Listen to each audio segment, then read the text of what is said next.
Two bombshells just dropped in Cleveland, and fans are officially on edge. The Browns' quarterback room has turned into a pressure cooker. There's a seasoned vet, some promising young guns, and one QB who's clearly on the chopping block. And if that wasn't enough drama, the coaching staff just made a big decision about who's starting Week 1.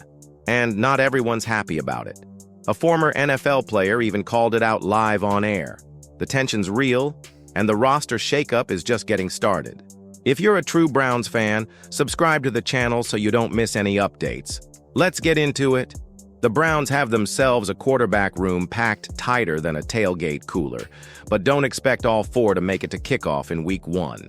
Head coach Kevin Stefanski all but confirmed that someone's going to be the odd man out, and the writing on the wall couldn't be clearer. Cleveland went full QB collector mode this offseason.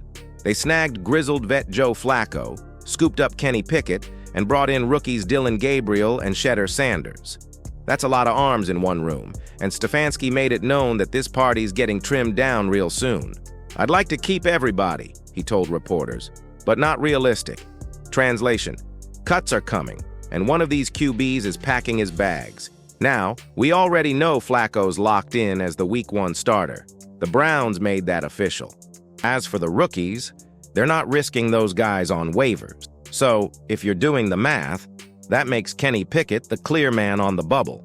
Tough break for the 2022 first-rounder, who never quite found his groove in Pittsburgh. He tried rebooting his career behind Jalen Hurts in Philly last year, but let's be honest, he's not exactly screaming franchise QB at this point. Still, he's not useless. Pickett's a solid backup and could be a decent stopgap for a team that needs help under center. There's a good chance the Browns shop him around for a Day 3 draft pick, hoping to squeeze some value before trimming the roster. Even if they hang on to him through final cuts, let's be real.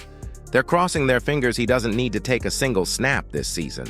And just when things couldn't get crazier, the Week 1 starter was announced. And it sparked instant backlash from a well-known analyst. Joe Flacco's officially QB1 in Cleveland, and while that might not shock anybody, it's definitely raising some eyebrows, especially from former NFL safety and current ESPN analyst Ryan Clark, who didn't hold back on his take. Clark straight up called it the wrong move. His argument?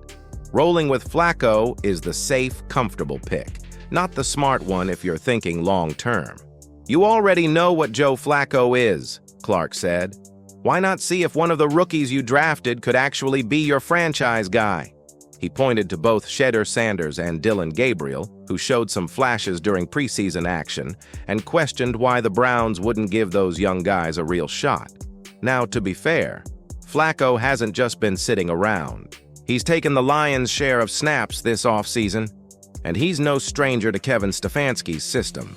Let's not forget, he stepped in last season, rattled off 5 straight starts, and dragged the Browns to the playoffs. With Cleveland staring down a brutal schedule right out of the gate, 5 of their first 6 games come against 2024 playoff squads, the Browns clearly want a vet who's been through the fire. But even Flacco knows he's on borrowed time. He's got a trio of hungry QBs breathing down his neck. Pickett's trying to rehab his image, Gabriel's shown promise, and Sanders made waves in his preseason debut with 2 touchdowns before an oblique injury sidelined him for the next game. Injuries have definitely clouded the race, but Stefanski insisted this wasn't Flacco winning the job by default. He earned it, according to the coach. Still, Clark's take hits on a deeper truth. At some point, the Browns have to find the guy for the future. Flacco's not it. If Cleveland never gives Gabriel or Sanders real snaps under center, how will they know if either can actually lead the franchise? Playing it safe with a vet might work short-term, but ignoring the young talent could backfire fast. The Browns are walking a tightrope. Subscribe now so you don't miss what happens next.